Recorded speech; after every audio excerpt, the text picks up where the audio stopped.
അസ്സലാമു അലൈക്കും വറഹ്മത്തുള്ളാഹി വബറകാതുഹു. തർബിയ മീഡിയയുടെ പുതിയ ഒരു എപ്പിസോഡിലേക്ക് അവർക്കും സ്വാഗതം. അല്ലാഹു സുബ്ഹാനഹു വ തആല ധാരാളം അനുഗ്രഹങ്ങൾ നൽകി ഭൂമി ലോകത്ത് നാം ജീവിച്ചുകൊണ്ടിരിക്കുകയാണ്. നമുക്ക് അല്ലാഹു നല്ല ശരീരം നൽകി. എന്നാൽ ശരീരം കൊണ്ട് നാം നിർവഹിക്കുന്ന ആരാധനകളിൽ ഏറ്റവും പുണ്യമായ ആരാധനയാണ് നിസ്കാരം എന്ന് പറയുന്നത്. ആ നിസ്കാരത്തിൽ അശ്രദ്ധരായവർ പലരുമുണ്ട്. അശ്രദ്ധകളൊക്കെ മാറ്റിവെച്ച് യജമാനനായ റബ്ബ് സുബ്ഹാനഹു വ തആല നമുക്ക് അവസരോചിതമായി നിഅമത്തുകൾ നൽകുമ്പോൾ നമുക്ക് ചെയ്യാൻ കഴിയുന്ന, നമ്മൾ ഒഴിച്ചുകൂടാൻ കഴിയാത്തതായ, എന്തിനു പറയണം, ബുദ്ധിയുള്ളിടത്തോളം കാലം നിസ്കാരത്തിന് യാതൊരു ഒഴിവുമില്ല. ഒരാളെ ജയിലിൽ അടക്കപ്പെട്ടാൽ പോലും നിസ്കരിക്കൽ നിർബന്ധമാണ്. നിസ്കാരം നിർബന്ധമായവർ വളരെ അപൂർവമാണ്. ബുദ്ധിയില്ലാത്തവരോ അല്ലെങ്കിൽ അശ്രദ്ധയുള്ളവരോ മാത്രമാണ് നിസ്കാരം ഒഴിച്ച് മാറി നിൽക്കേണ്ടവർ. ബുദ്ധി അള്ളാഹു നൽകുന്നോളത്തോളം കാലം നമ്മൾ നിസ്കാരവുമായി ബന്ധപ്പെട്ട് മുന്നോട്ട് പോകണം. അതുകൊണ്ട് തന്നെ ശരീരം കൊണ്ട് ചെയ്യുന്ന അമലുകളിൽ ആരാധനകൾ ഏറ്റവും ശ്രേഷ്ഠമായത് നിസ്കാരമായതുകൊണ്ട് തന്നെ ഇപ്പോഴത്തെ നിസ്കാരക്കാരൊക്കെ വെറുതെ നിസ്കരിച്ചു പോകുന്ന സാഹചര്യമാണ്. അള്ളാഹു വലിയ പ്രതിഫലമാണ് നിസ്കാരത്തിന് നൽകുന്നത്. ആ നിസ്കാരത്തിൽ ഇഖ്ലാസ് ഉണ്ടാകാൻ, നിസ്കരിക്കുമ്പോൾ നല്ല ഖുശൂ ഉണ്ടാകാൻ, നല്ല നിസ്കാരക്കാർക്ക് സ്വർഗം അള്ളാഹു വാഗ്ദാനം ചെയ്യുമ്പോൾ ആ നിസ്കാരക്കാരായി മാറാൻ, കാലങ്ങളായി വർഷങ്ങളായി ഞാൻ നിസ്കരിക്കുന്നു, എൻ്റെ നിസ്കാരത്തിന് യാതൊരു മാറ്റവുമില്ല എങ്കിൽ നമ്മുടെ നിസ്കാരം എവിടെ എത്തിയെന്ന് നോക്കണം. ഇന്ന സ്വലാത്ത തൻഹാ അനിൽ ഫഹ്ശാഇ വൽ മുൻകർ, എല്ലാ മ്ലേച്ഛതയെയും മോശമായ കാര്യങ്ങളെയും തടയുന്നതാണ് നിസ്കാരം. അങ്ങനത്തെ നിസ്കാരക്കാരായോ നമ്മൾ എന്ന് ചിന്തിക്കാം. ഞാൻ കാലങ്ങളായി വർഷങ്ങളായി നിസ്കരിച്ചു കൊണ്ടിരിക്കുന്ന എൻ്റെ നിസ്കാരം അള്ളാഹു സ്വീകരിച്ചിട്ടുണ്ടോ? നിസ്കരിക്കുമ്പോൾ എനിക്ക് ഭയഭക്തി ലഭിക്കുന്നുണ്ടോ? എൻ്റെ നിസ്കാരം അള്ളാഹു പൊരുത്തപ്പെട്ട ഇഷ്ടപ്പെട്ട അമലായി മാറിയിട്ടുണ്ടോ? നമ്മൾ ഓരോരുത്തരും പുനർവിചിന്തനം നടത്തേണ്ട സമയമാണ്. നിസ്കരിക്കുന്നവർ കുറേയുണ്ട്. ഫവൈലുൽ ലിൽ മുസല്ലീൻ അല്ലദീന ഹും അൻ സ്വലാത്തിഹിം സാഹൂൻ അല്ലദീന ഹും യുറാഊന വയംനഊനൽ മാഊൻ. പരിശുദ്ധ ഖുർആൻ പറഞ്ഞതാണ് നിസ്കരിക്കാത്തവർക്കെല്ലാം നരകമെന്ന് പറഞ്ഞു. നിസ്കരിക്കുന്ന ആളുകളാണ്. മഹാനായ ഇബ്നു കസീറിനെ പോലുള്ള മുഫസ്സിരീങ്ങൾ വിശദീകരിച്ചത് കാണാം. നിസ്കാരത്തിൽ ഖുശൂ ഇല്ലാതെ, നിസ്കാരത്തിൽ കൈയെവിടെ വെക്കണം, കാലെവിടെ വെക്കണം, അങ്ങനെ ശരീരത്തിന്റെ ഓരോ ഭാഗങ്ങളും എവിടെ വെക്കണം, എങ്ങനെ നിസ്കരിക്കണം എന്നുള്ളത് ആ ഖുശൂഇനെ കുറിച്ച് പറയണം. നിസ്കാരത്തിൽ അശ്രദ്ധരായ ആളുകൾക്ക് വലിയ പരാജയമാണ്. അതുകൊണ്ട് നിസ്കാരത്തിൽ ഇഖ്ലാസ് ഉണ്ടാകാൻ, നിസ്കരിക്കുമ്പോൾ നല്ലൊരു രസമുണ്ടാകാൻ, മഹത്തുക്കൾ പ്രതിസന്ധി ഘട്ടങ്ങളിൽ കയറ്റാൻ പോകുന്ന സാഹചര്യത്തിൽ പോലും മഹാന്മാരുടെ സ്വഹാബത്തിൻ്റെയൊക്കെ ചരിത്രം നാം കേൾക്കാറുണ്ട്. അവർ അവസാനത്തെ ആഗ്രഹം എന്താണെന്ന് ചോദിക്കുമ്പോൾ അവർ പറഞ്ഞത് 2 റക്അത്ത് നിസ്കരിക്കണമെന്നാണ്. ആ നിസ്കാരമാണ് അവർക്ക് ലോകത്തെ ഏറ്റവും വലിയ സന്തോഷം നൽകുന്ന സമയം. എന്നാൽ നമ്മളെ സംബന്ധിച്ചിടത്തോളം പേരിന് വേണ്ടി ഒരു നിസ്കാരക്കാരൻ, അല്ലെങ്കിൽ നിസ്കരിക്കുന്നത് ഒരു പേരിന് വേണ്ടി എന്നുള്ള നിലക്ക് അല്ലാഹുവിന്റെ അടുക്കൽ നമ്മൾ പ്രതിഫലം ലഭിക്കണമെന്നുള്ള ചിന്തയിൽ നിസ്കരിക്കുന്നവർ വളരെ കുറവാണ്. എത്ര ആളുകളാണ് കസേരയിൽ നിസ്കരിക്കുന്നവർ? അടിയിൽ ഭൂമിയിൽ അത്തഹിയാത്തിനിരിക്കേണ്ടതുപോലെ അവർക്ക് കഴിയുന്ന രൂപത്തിൽ ഇരിക്കേണ്ടതുപോലെ ഇരിക്കാൻ കഴിയുന്നുവെങ്കിൽ ഇരുന്നുകൊണ്ട്, അതല്ലെങ്കിൽ പൈസക്ക് ഒരാളെ നിർത്തി അയാൾ പിടിച്ച് നിർത്തിക്കൊടുക്കാൻ സാധിക്കുമെങ്കിൽ അങ്ങനെയെങ്കിലും നിന്നതിന് ശേഷമാണ് പിന്നെ ഇരുത്തത്തിന്റെ കാര്യം ആലോചിക്കേണ്ടത്. പകൽ നിസ്കാരങ്ങളിൽ അതൊന്നുമില്ല. ഇപ്പൊ എല്ലാവരും ഇരുന്ന് കസേരയിൽ വന്ന് നല്ല സുഖമായിട്ട് എത്ര കാലത്ത് വേണമെങ്കിലും നിസ്കരിക്കാമല്ലോ. ഇങ്ങനെ നിസ്കാരം ഒരു കോമാളിത്തരമായി നിസ്കാരക്കാർ മാറിക്കൊണ്ടിരിക്കുമ്പോൾ നമുക്ക് ഇഖ്ലാസ് ഉണ്ടാകാൻ, നിസ്കാരങ്ങളിൽ ലവ്വത്തുണ്ടാകാൻ, മഹാന്മാരുടെ നിസ്കാരമായി നമ്മുടെ നിസ്കാരം മാറാൻ എന്ത് ചെയ്യണമെന്നുള്ളതാണ് ഇന്നത്തെ വീഡിയോ ചെയ്യുന്നത്. അല്ലാഹു സുബ്ഹാനഹു വ തആല പറയുന്ന എനിക്കും നിങ്ങൾക്കും നമ്മുടെ നിസ്കാരങ്ങളെ നല്ല നിസ്കാരങ്ങളാക്കി മാറ്റി തരുമാറാകട്ടെ. ഒരാൾ നിസ്കരിച്ചാൽ ഫഖദ് അഫ്ലഹ വഖദ് അൻജഹ എന്ന ഹദീസിൽ കാണാം. അവൻ വിജയിച്ചു, അവൻ രക്ഷപ്പെട്ടു എന്ന് പറയുമ്പോൾ ആ രക്ഷപ്പെടുന്ന നിസ്കാരമായി നമ്മുടെ നിസ്കാരങ്ങൾ മാറേണ്ടതുണ്ട്. നമ്മളെ വസ്ത്രം, നമ്മളെ നൃത്തം, നമ്മുടെ ഇരുത്തം, നമ്മുടെ ചൊല്ലുന്ന വാചകങ്ങൾ, പറയുന്ന ദിക്റുകളെല്ലാം കൃത്യമായിട്ട് നമ്മൾ നിർവഹിക്കുമ്പോഴാണ് യഥാർത്ഥ നിസ്കാരക്കാരാകുന്നത്. ഇന്ന് ഞാൻ പറയുന്ന ഈ വീഡിയോ സസൂക്ഷ്മം ശ്രദ്ധിക്കുകയും നമ്മൾ ഓരോരുത്തരും നിസ്കാരക്കാരാണ്, വർഷങ്ങളായി നിസ്കരിക്കും, നമ്മൾ ഈ ഒരു ചിന്ത നമുക്ക് വന്നിട്ടില്ല എന്നുള്ളതാണ് യാഥാർത്ഥ്യം. ഇൻഷാ അല്ലാഹ് ഒരെട്ടോളം കാര്യങ്ങളാണ് നിസ്കാരത്തിൽ ഇഖ്ലാസ് ഉണ്ടാകാൻ വേണ്ടി ഞാൻ നിങ്ങളെ ഉണർത്തുന്നത്. അള്ളാഹു ജീവിതത്തിൽ പകർത്താൻ തൗഫീഖ് നൽകുമാറാകട്ടെ.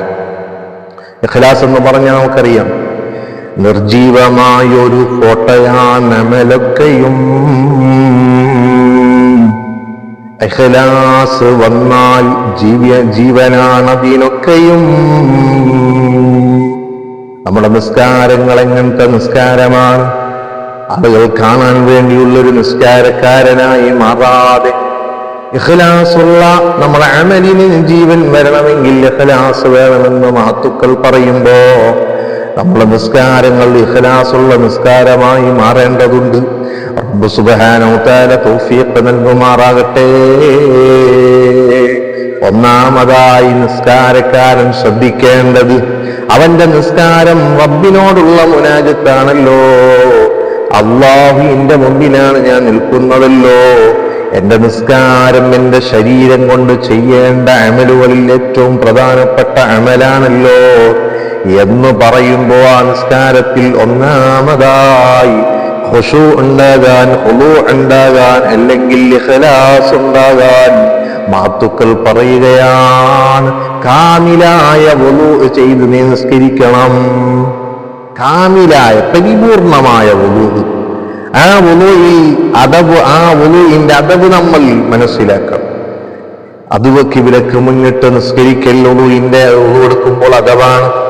ഇങ്ങനെ വുളൂഇന്റെ അദബുകൾ പാലിച്ച്, വുളൂഇന്റെ പരിപൂർണമായ സുന്നത്ത് പാലിച്ച് നമ്മൾ കൃത്യമായി വുളൂ ചെയ്യണം. 3 പ്രാവശ്യം കഴുകേണ്ടത് 3 പ്രാവശ്യം കഴുകി, 3 പ്രാവശ്യം തേച്ചൊരിച്ച് കഴുകേണ്ട ഭാഗം തേച്ചൊരിച്ച് കഴുകി. അതുപോലെ തന്നെ വുളൂ കഴിഞ്ഞിട്ട് തിരക്ക് പിടിച്ച് പള്ളിയിലേക്കോടാതെ, തിരക്ക് പിടിച്ച് നമ്മൾ നമ്മുടെ പ്രവർത്തനങ്ങളിലേക്ക് ഏർപ്പെടാതെ ഏത് സമയത്ത് വുളൂഇന് ശേഷമുള്ള ദുആ ചെയ്ത് നല്ല രൂപത്തിൽ ഒരാൾ വുളൂ ചെയ്താൽ,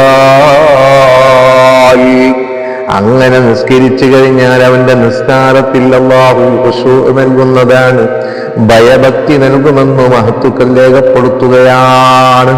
ഇത് ഞാൻ പറഞ്ഞ കാര്യങ്ങളല്ല, ഈ 8 കാര്യങ്ങൾ ഫത്വൽ മുഈൻ അടക്കമുള്ള ഗ്രന്ഥങ്ങളിൽ പറഞ്ഞത് കാണാം. അല്ലാഹു ജീവിതത്തിൽ പകർത്താൻ തൗഫീഖ് നൽകട്ടെ. നോക്കൂ, നിങ്ങൾ ഹദീസിൽ കാണാം, ഒരാൾ മഅ്മൂം ജമാഅത്തായി നിസ്കരിക്കുന്ന വലിയ പള്ളികളുണ്ട്. ആ പള്ളികളിൽ ധാരാളം ആളുകൾ നിസ്കരിക്കാൻ വരുന്ന മഅ്മൂമീങ്ങളുടെ വുളൂ പരിപൂർണമാവാതിരുന്ന ഒരു ജമാഅത്തിൽ കൂടിയാൽ സുബ്ഹാനല്ലാഹ്, ഒരു ഹദീസിൽ ഇങ്ങനെ കാണാം, ഇമാം ഉണ്ടല്ലോ, ഇമാമിക്ക് മറവി സംഭവിക്കാൻ അത് കാരണമാണ്. ചില പള്ളികളിൽ ഇമാമിങ്ങൾക്ക് മറവി വരുന്നത് എന്തുകൊണ്ടാണ്? അതേ മഅ്മൂമീങ്ങൾ വുളൂ പൂർണ്ണമാക്കാത്തത് കൊണ്ടാണ് എന്നിങ്ങനെ ഹദീസ് കാണാൻ സാധിക്കുന്നപ്പോൾ അത്രയും ഗൗരവമാണ് വുളൂ പരിപൂർണമായി വുളൂ ചെയ്യാൻ. വുളൂ ചെയ്യുമ്പോൾ സുബ്ഹാനല്ലാഹ്, നമ്മളെ മുഖമാണല്ലോ വുളൂഇന്റെ നെയ്യത്ത് കഴിഞ്ഞാൽ മുഖം കഴുകലല്ലേ ഫർദ്. ആ വുളൂ ചെയ്യുന്നതോടുകൂടി മുഖം കൊണ്ടാണ് ഏതൊരു മനുഷ്യനും കൂടുതലായി തെറ്റ് ചെയ്യുന്നത്. ആ തെറ്റുകളൊക്കെ അല്ലാഹു സുബ്ഹാനഹു വ തആല പുറത്തു തരികയാണ്. ഏറ്റവും കൂടുതൽ മനുഷ്യർ തെറ്റ് ചെയ്യുന്നത് മുഖം കൊണ്ടാണ്. കണ്ണുകൊണ്ട് കാണുന്നു, വായ കൊണ്ട് സംസാരിക്കുന്നു, വേണ്ടാത്തരങ്ങൾ പറയുന്നു, കേൾക്കുന്നു, ഇതെല്ലാം മുഖം കൊണ്ടാണ്. അതുകൊണ്ടല്ലേ ഫർദിൽ മുഖമാദ്യം കഴുകല്, പിന്നെ കൈ കൊണ്ടാണ്, പിന്നെ കൈ കഴുകല്, തലവധി. ഇങ്ങനെ മഹത്തുക്കൾ പലതും പറഞ്ഞത് കാണാം. ഇരിക്കട്ടെ, ഞാൻ പറഞ്ഞു വരുന്നത് ആ കൃത്യമായിട്ട് വുളൂ ചെയ്യുന്നൊരു രീതി നമുക്ക് വേണം. അല്ലാഹു തൗഫീഖ് നൽകട്ടെ. രണ്ടാമത്തതാണ് ഇഖ്ലാസ് ഉണ്ടാകാനുള്ള കാരണങ്ങൾ മഹത്തുക്കൾ പറയുന്നു. നിസ്കരിക്കുകയാണെങ്കിലും ബാങ്കും ഇഖാമത്തും കൊടുത്തുകൊണ്ട് നിസ്കരിക്കണം. വീട്ടിൽ നിസ്കരിക്കുമ്പോഴാണെങ്കിലും നാട്ടിൽ നിസ്കരിക്കുകയാണെങ്കിലും ജനങ്ങളുടെ ഇടയിൽ നിസ്കരിക്കുകയാണെങ്കിലും ബാങ്കും ഇഖാമത്തും ഓൾറെഡി ജമാഅത്തിന് പോയാൽ ബാങ്ക് ഇഖാമത്തും കൊടുക്കും. സ്ത്രീകൾക്ക് ഇഖാമത്ത് ബാങ്ക് സുന്നത്തില്ലേ, ഇഖാമത്ത് മാത്രമല്ലോ. അപ്പൊ സ്ത്രീകൾ ഇഖാമത്ത് കൊടുത്തുകൊണ്ടായിരിക്കണം നിസ്കരിക്കേണ്ടത്. അല്ലാഹു തൗഫീഖ് നൽകട്ടെ. ബാങ്കും ഇഖാമത്തും കൊടുക്കുമ്പോൾ സുബ്ഹാനല്ലാഹ് ശൈത്താന് വലിയ പേടിയാണ് ബാങ്കും ഇഖാമത്തും. ശൈത്താൻ അളിയ ആളുകളുടെ ചവിട്ടിയിൽ നിങ്ങൾ ബാങ്കും ഇഖാമത്തും കൊടുത്താൽ സുബ്ഹാനല്ലാഹ് അതിന് ശമനം ഉണ്ടാകുമെന്നല്ലേ മഹത്തുക്കൾ പഠിപ്പിച്ചത്. ശൈത്താന് വലിയ പേടിയാണ്. നമുക്ക് ശൈത്താന് നമ്മളെ വസ്വാസിലാക്കുമ്പോഴാണ് ഇഖ്ലാസ് പോകുന്നത്. അപ്പൊ ബാങ്കും ഇഖാമത്തും കൊടുത്ത് നിസ്കരിച്ചാൽ സുബ്ഹാനല്ലാഹ് നമുക്ക് നല്ല ഇഖ്ലാസ് ആ നിസ്കാരത്തിൽ ലഭിക്കുമെന്ന് മഹത്തുക്കൾ രേഖപ്പെടുത്തുകയാണ്. അല്ലാഹു തൗഫീഖ് നൽകി അനുഗ്രഹിക്കുമാറാകട്ടെ. മൂന്നാമത് പറയാണ്, മനസ്സും ശരീരവും എല്ലാ ചിന്തകളിൽ നിന്നും ഒഴിവാക്കണം. മാനസികമായും ശാരീരികമായും നമ്മൾ തയ്യാറെടുപ്പോടുകൂടി വേണം നിസ്കരിക്കാൻ. ഒരാൾക്ക് നല്ല ഭക്ഷണം കഴിക്കാൻ വിശപ്പുള്ള സമയത്ത് നിസ്കരിക്കാൻ പാടില്ല. അല്ലെങ്കിൽ തീന്മേശയുടെ മുഖത്ത് മേലിൽ ഭക്ഷണം കൊണ്ടുവന്ന് വെക്കുമ്പോൾ ആ സമയത്ത് നിസ്കരിക്കാൻ നിൽക്കരുത്. ഭക്ഷണം കഴിച്ചിട്ട് വേണം നിസ്കരിക്കാൻ. കാരണം എന്താണ്? സുബ്ഹാനല്ലാഹ്, ഭക്ഷണം മുന്നിൽ കാണുമ്പോൾ നമ്മൾ വേഗം ആ ഭക്ഷണത്തിന്റെ ആലോചന വേഗം നിസ്കരിക്കാറുണ്ട്. മലമജ്‌ലിസുകളിലും നിസ്കാരത്തിന് മുമ്പ് ഭക്ഷണം കഴിക്കുമ്പോൾ ആ ഭക്ഷണത്തെ കുറിച്ച് വേഗം നിസ്കരിക്കുന്ന ആളുകൾക്ക് പോകണമെന്ന് ചിന്തിക്കുന്നു. അപ്പൊ നിസ്കാരത്തിൽ ഖുശൂ നഷ്ടപ്പെടുകയാണ്. അതുപോലെ വിസർജിക്കാൻ മുട്ടിയാൽ സുബ്ഹാനല്ലാഹ് അപ്പോഴും എന്താണ്, വിസർജനം കഴിഞ്ഞെത്തി വേണം നിസ്കരിക്കാൻ നിൽക്കാൻ. അതല്ല എങ്കിൽ നിസ്കാരത്തിൽ വസ്വാസ് വരുന്നു, അശ്രദ്ധ വരുന്നു, പെട്ടെന്ന് കഴിഞ്ഞു കിട്ടിയാൽ മതി എന്നുള്ള ചിന്ത വരുന്നു. ഓ മുഅ്മിനീങ്ങളെ, ഇതെല്ലാത്തിൽ നിന്നും ഒഴിവായി റബ്ബിന്റെ മുമ്പിലാണ് നിൽക്കാൻ പോകുന്നത്. ഈ നിസ്കാരം വലിയ അമലാണെന്നുള്ള ചിന്തയിൽ നമ്മൾ പള്ളിയിലാണെങ്കിലും എവിടെയാണെങ്കിലും നിസ്കരിക്കുമ്പോൾ ആ മൈൻഡോടുകൂടി നിസ്കരിച്ചാൽ നമുക്ക് നല്ല ഇഖ്ലാസ് ഉണ്ടാകും. അല്ലാഹു ജീവിതത്തിൽ പകർത്താൻ തൗഫീഖ് നൽകട്ടെ. നാലാമത്തത് മഹത്തുക്കൾ പറയാണ്, ഏത് നിസ്കാരത്തിൽ പ്രവേശിച്ചാലും ഇത് എന്റെ അവസാനത്തെ നിസ്കാരമാണെന്ന് അവന്റെ മനസ്സിൽ കരുതണം. എപ്പോഴും നിസ്കരിക്കുമ്പോൾ അവസാനത്തെ നിസ്കാരമാണെന്ന് കരുതണേ. നമ്മൾ പത്രദൃശ്യമാധ്യമങ്ങളിലൂടെ വായിക്കുന്നു, അല്ലെങ്കിൽ നമ്മൾ പലപ്പോഴും അനുഭവിച്ചവരായിരിക്കും. വെള്ളിയാഴ്ച കുഴഞ്ഞു വീണ് മരിച്ചു, നിസ്കാരത്തിന്റെ ഇടയിൽ മരിച്ചവരുണ്ട്, നിസ്കാരം കഴിഞ്ഞപ്പോ മരിച്ചവരുണ്ട്. മരണം ഏതു സമയത്തും സംഭവിക്കാം.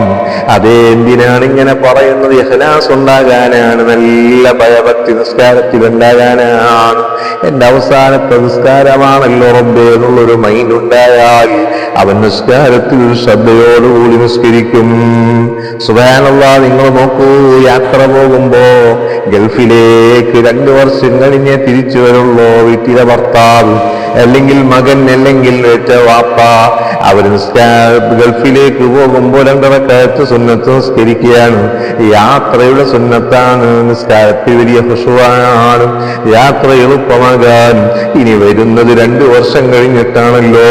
അതുപോലെ ഹജ്ജിന് പോകുന്നവർ, ഉംറക്ക് പോകുന്നവർ, അതേ അവർ 2 റക്അത്ത് യാത്രയുടെ നിസ്കാരം നിസ്കരിക്കുമ്പോൾ പ്രത്യേക ഒരു ആനന്ദമാണ്, പ്രത്യേകം ഖുശൂആണ്, അതിൽ പ്രത്യേകം ഇഖ്ലാസാണ് ആ നിസ്കാരത്തിൽ എന്നതുപോലെ എല്ലാ നിസ്കാരത്തിലും നമ്മൾ ചിന്തിക്കേണ്ടത് അവസാനത്തെ നിസ്കാരമാണ്. മുത്തുനബി സല്ലല്ലാഹു അലൈഹി വസല്ലം തങ്ങൾ പറഞ്ഞു, ഇദാ സല്ലൈത ഫസല്ലി സ്വലാത്തിൻ മുവദ്ദഇൻ, നിങ്ങൾ ഏത് സമയത്ത് നിസ്കരിക്കാതിരുന്നാലും ഈ ലോകത്ത് നിന്ന് വിട പറയാൻ പോകുന്നു, വിട വാങ്ങുന്നവന്റെ നിസ്കാരം പോലെ നിസ്കരിച്ചു കൊള്ളണം. അല്ലാഹു തൗഫീഖ് നൽകുമാറാകട്ടെ. ഇങ്ങനെ നല്ല ഇഖ്ലാസുള്ള നിസ്കാരക്കാരാകണം. 5ാമത് മഹത്തുക്കൾ പറയുന്നത് കാണാം, എവിടെ നിസ്കരിക്കുകയാണെങ്കിലും, ഇപ്പോൾ പഴയകാലത്തെ പള്ളികളെ പോലെയല്ല. നമ്മളെ പള്ളികളെല്ലാം വളരെ വിശാലമായ പള്ളികളാണ്. ഒരു ഗ്രൗണ്ടിനേക്കാൾ വിശാലതയുള്ള വലിയ കോടിക്കണക്കിന് രൂപ ചെലവഴിച്ച പള്ളികളാണ്. ആ പള്ളികളിലേക്ക് നമ്മൾ നിസ്കരിക്കുമ്പോൾ മറയില്ലാതെ നിസ്കരിക്കുന്ന സാഹചര്യമുണ്ട്. മറയില്ലാതെ നിസ്കരിക്കുമ്പോൾ ഖുശൂ നഷ്ടപ്പെടുകയാണ്. അതേ സ്ഥാനത്തൊരു മറയുടെ പിന്നിലായി നിസ്കരിക്കണം. അതേ മറയുടെ മുന്നിൽ നമ്മൾ മറ മുന്നിൽ വേണം.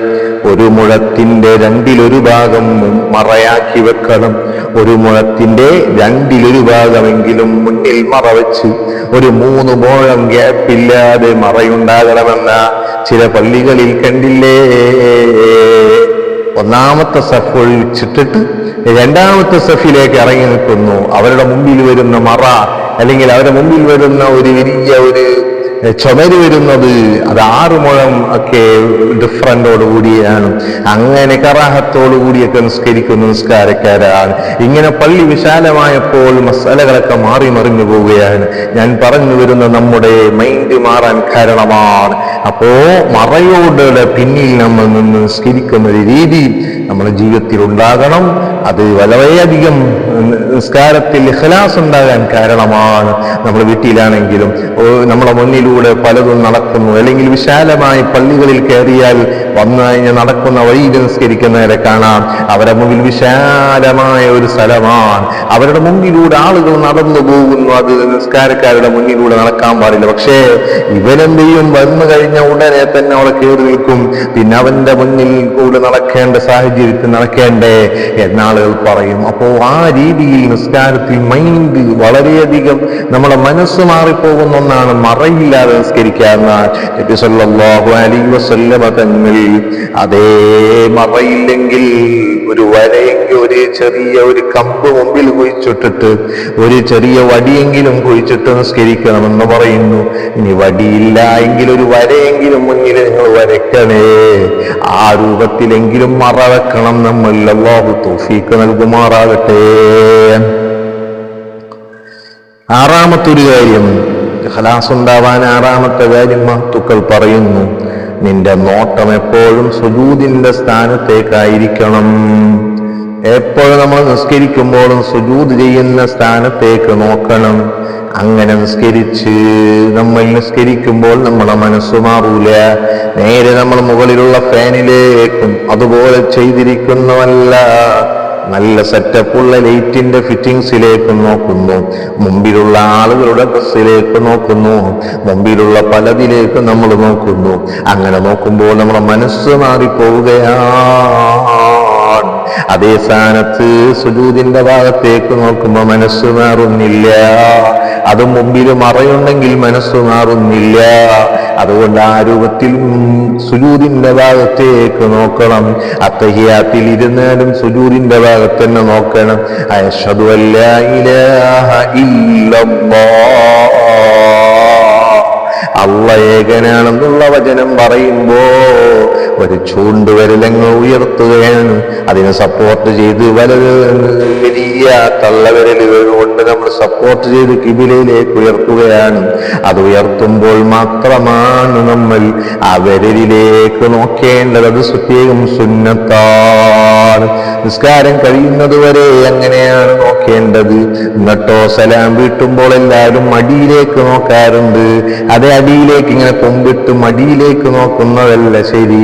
യഥാർത്ഥത്തിൽ കിബിലയിലേക്ക് നോക്കിയിട്ടാണ് അസ്സലാമു അലൈക്കും വറഹ്മത്തുള്ളാഹ്, അസ്സലാമു അലൈക്കും വറഹ്മത്തുള്ളാഹ് എന്ന് പറയേണ്ടത്. പക്ഷേ പലരും മടിയിലേക്ക് ഇങ്ങനെ നോക്കിയിട്ട് അസ്സലാമു അലൈക്കും വറഹ്മത്തുള്ളാഹ്, അസ്സലാമു അലൈക്കും വറഹ്മത്തുള്ളാഹ് എന്ന് പറയാറുണ്ട്. കിബിലയിലേക്ക് നോക്കി സലാം വീട്ടൽ സുന്നത്തല്ലേ? ഇങ്ങനെ നമ്മൾ മസലായി പഠിച്ചു മനസ്സിലാക്കിയിട്ട് നിസ്കാരത്തിൽ ഇഖ്ലാസോടുകൂടി നിസ്കരിച്ചാൽ 2 റക്അത്തിന് എന്തൊരു ഫലമാണ്, എന്തൊരു ലദ്ദത്താണ്. മഹത്തുക്കൾ അലി ഇബ്നു അബീ താലിബിനെ പോലുള്ള മഹാന്മാര് യുദ്ധത്തില് പിന്നെ പുറത്തേക്കൊരു കുന്തം കയറിയതിന്റെ പേരിൽ അത് ഊരിയെടുക്കാൻ നിസ്കാരത്തിൽ നിന്ന് നിസ്കരിക്കാൻ ഞാൻ നിൽക്കുമ്പോ ഊരിയാൽ മതി എന്ന് പറഞ്ഞവരുണ്ട്. അങ്ങനെ അത്രയും ഇഖ്ലാസുള്ള നിസ്കാരമാവുമ്പോൾ ആണ് അവരുടെ നിസ്കാരങ്ങളിൽ വേദന പോലും അറിയാത്തൊരു സാഹചര്യം ഉണ്ടാകുന്നത്.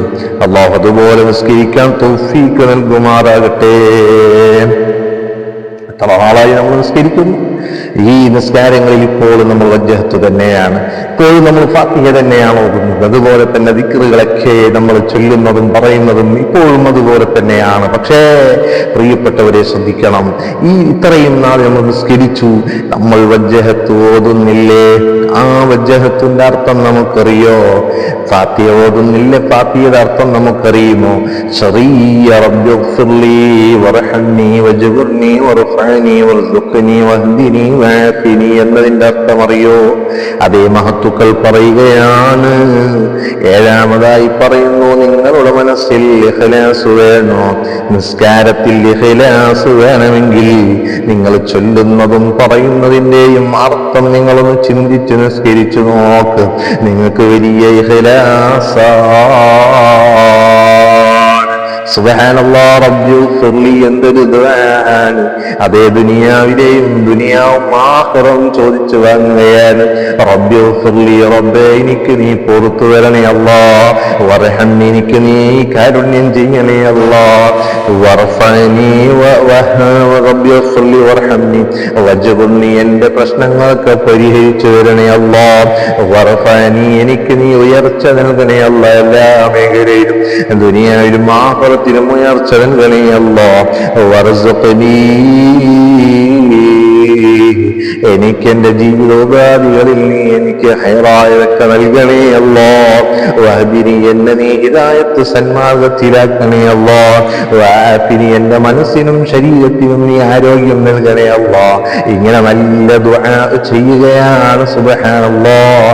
ഈ ദുആ ചെയ്യുമ്പോൾ അർത്ഥമറിഞ്ഞങ്ങ് റബ്ബിനോട് ചോദിക്കുമ്പോ ഈ 2 റക്അത്ത് നിസ്കാരം മതി നമുക്ക് വിജയിക്കാൻ. അല്ലാഹു തൗഫീഖ് നൽകുമാറാകട്ടെ. ഇങ്ങനെ നമ്മൾ നിസ്കരിച്ച് നിസ്കാരത്തിന് ശേഷം ദുആ ചെയ്യും, അല്ലാഹു ഇജാബത്ത് തരാതിരിക്കോ? നമ്മൾ മനസ്സിലാക്കേണ്ടതുണ്ട്.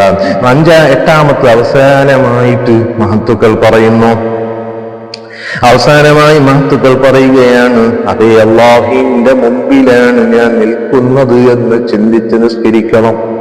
റബ്ബിന്റെ മുമ്പിലാണ് നിസ്കരിക്കുന്നത്. കീറിപ്പറഞ്ഞ ഡ്രസ്സൊന്നിടാതെ നല്ല വൃത്തിയോടെ, നല്ല അത്തറ് ദൂഷി, നല്ല മണവസ്തുക്കൾ ഉപയോഗിച്ച്, അതേ തലപ്പാവ് ധരിച്ചെത്ര പുരുഷന്മാര് തലയിലൊരു മറ പോലും ഇടാതെ, അതേ തലപ്പാവ് ധരിച്ച്, തൊപ്പി ധരിച്ച്, അതേ നല്ല വസ്ത്രം ധരിച്ച് നല്ല നിസ്കാരക്കാരാകണം. കീറിയ ഷർട്ടോ അല്ലെങ്കിൽ പടമുള്ള വസ്തുക്കളുടെ ബനിയനുകളോ അല്ലെങ്കിൽ ജെയ്സിയോ മറ്റോ ഫുട്ബോൾ താരങ്ങളെ ജെയ്സിയൊക്കെ ഇട്ടിട്ട് നിസ്കരിക്കുന്നവരുണ്ട്. അതല്ല, നല്ല വെള്ള വസ്ത്രമുണ്ടെങ്കിൽ അതാണ് ഏറ്റവും നല്ലത്. അങ്ങനെ നല്ല വസ്ത്രം ധരിച്ച് നല്ല നിസ്കാരക്കാരാകുമ്പോൾ ഇത് ഞാൻ നിൽക്കുന്നത് എൻ്റെ റബ്ബിന്റെ മുമ്പിലാണ്.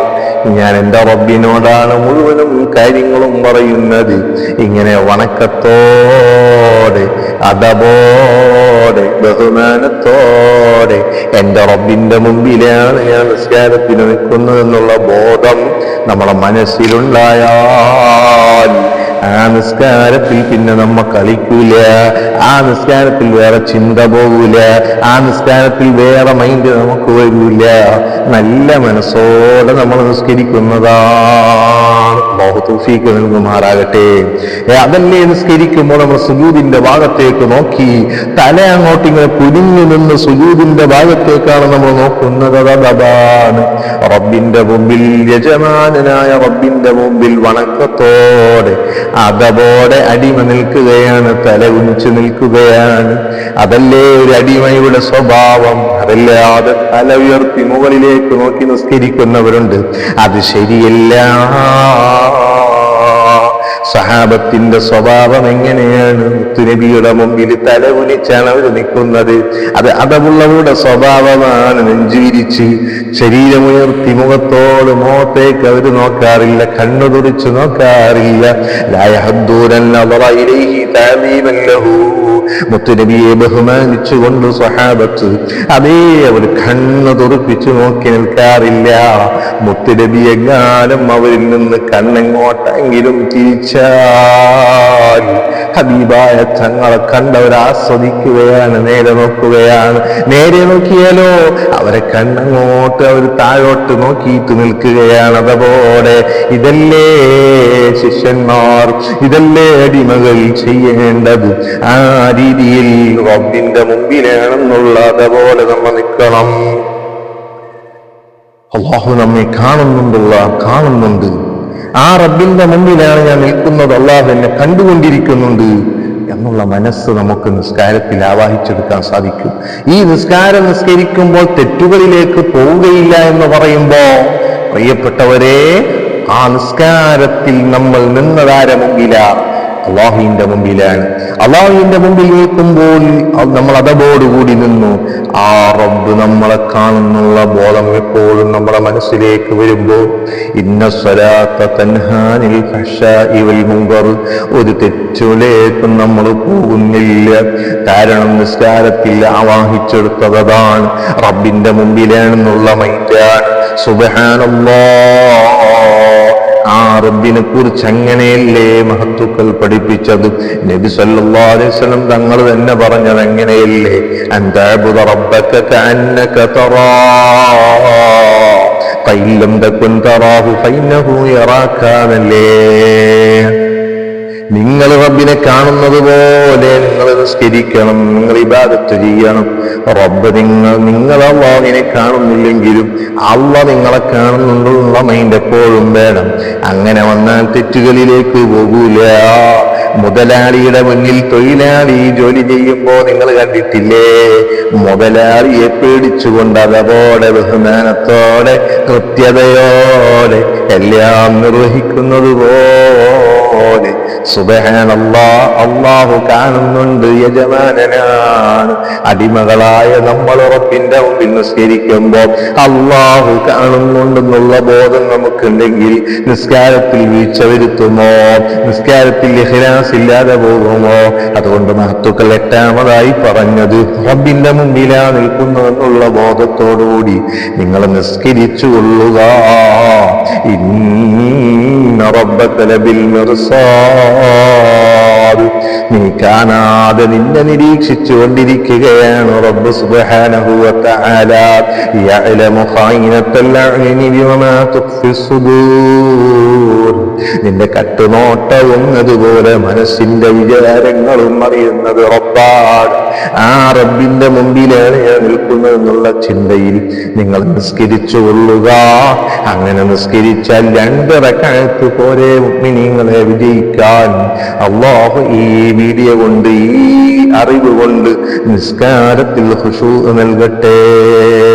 ഇൻഷാ അല്ലാഹ് അറബിയ മീഡിയയുടെ ചാനൽ എല്ലാവരും സബ്സ്ക്രൈബ് ചെയ്യണം. നല്ല നല്ല അറിവുകൾ നിങ്ങളിലേക്ക് നൽകും. അല്ലാഹു സുബ്ഹാനഹു വ തആല നന്മ നിർവഹിക്കാൻ നമുക്ക് തൗഫീഖ് നൽകുമാറാകട്ടെ. വീണ്ടും പുതിയ എപ്പിസോഡിലൂടെ നമുക്ക് കാണാം. അസ്സലാമു അലൈക്കും വറഹ്മത്തുള്ളാഹി വബറകാതുഹു.